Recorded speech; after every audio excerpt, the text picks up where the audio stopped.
Turkey இந்த சொமாலியாக்குள்ளே ஃபுல்லாக இன்ஃப்ராஸ்ட்ரக்சரை எழுப்பி நீங்கள் நல்லா பெனிஃபிட் பார்த்துட்டீங்கப்பா.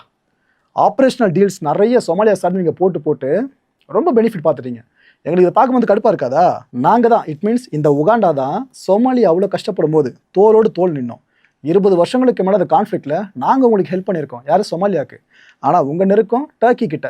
அப்போ டர்க்கி கூட நான் நெருக்கமாக இருக்கணும்னு விரும்ப மாட்டேனா? அதனால தான் நான் இதை கேட்குறேன். எனக்கு ஒரு அழகான பொண்ணு, காசு, இது மட்டும் கொடுத்துருங்க. டர்க்கி ஒரு துரோகி மாதிரி கிட்டத்தட்ட பிஹேவ் பண்ணது எங்களுக்கு பிடிக்கல. அவங்களோட இந்த பிஹேவியர்லாம் சுத்தமாக எங்களுக்கு பிடிக்கல. இந்த உகாண்டன்ஸ் இருக்கீங்களா, நம்ம நாட்டை சேர்ந்தவங்களாம், நீங்கள் டர்க்கிக்கு போகாதீங்க, யாருமே போகாதீங்க. உங்களோட சேஃப்டிக்காக சொல்கிறேன், பார்த்துக்குங்க அப்படின்னு இருக்காரு. பொதுவாக இந்த போர் மேகம் சூழ்ந்துச்சு அப்படின்னா அப்போ அமெரிக்க அரசோ இந்திய அரசோ மற்ற நாடுகளோட அரசோ ஒரு அட்வைசரியை இஷ்யூ பண்ணுவாங்க, ட்ராவல் அட்வைசரியை. இந்த நேரத்தில் யாரும் அங்கே போயிடாதீங்கப்பா அப்படின்ட்டு. அதே மாதிரி போர் மேகம் சூடுற மாதிரி தான் இவர் பேசி வச்சிருக்காரு.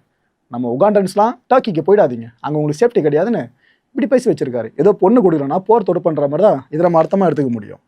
இன்னொரு பக்கம் இப்போ நடந்துட்டு இருக்க கான்ஃப்ளிக்டை சேர்த்து விட்டுருக்காருங்க இஸ்ரேல். நான் இஸ்ரேலை தான் சப்போர்ட் பண்ணுறேன். இஸ்ரேலுக்காக 1,00,000 யுகாண்டா சோல்ஜர்ஸை நான் அனுப்புகிறேன், ரெடியாக இருக்கேன்.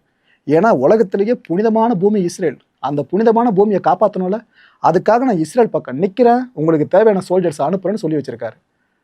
என்ன ப்ரோ, அப்போ அமெரிக்கா இஸ்ரேல் கூட உகாண்டா சேர்ந்து சண்டை போட போதான்னு கேட்டிங்கன்னா அவசரப்படாதீங்க.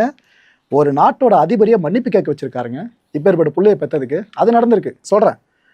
இவர் இவ்வளோ விஷயங்களை பேசினார்ல அந்த போஸ்ட்டில், அந்த பதிவாக போட்டிருந்தது. இதை பார்த்துட்டு இதுதான் உகாண்டாவோட டிப்ளமசியா, அவங்க ஃபாரின் பாலிசி இப்படி தான் இருக்குமா?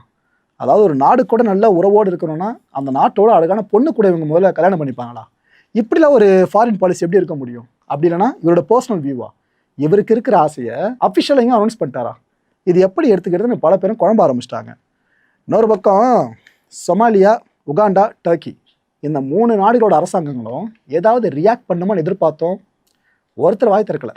ஏன்னா அவர் அப்படிதான்ப்பா அப்படின்னு அவங்களுக்கே தெரியுமோ என்னவோ, ஒருத்தர் வாய் திறக்கலை. கடைசி நேரத்தில் ஆயிடுச்சு, அந்த போட்டிருந்த போஸ்ட்டு காணோம், போயாச்சு. உள்ளுக்குள்ளே என்ன நடந்துச்சோ ஏது நடந்துச்சோ. ஆனால் இன்னும் ப்ராப்பர் எக்ஸ்ப்ளனேஷன் இந்த போஸ்ட் போட்டவங்க சைட்லேருந்து வரவே இல்லை.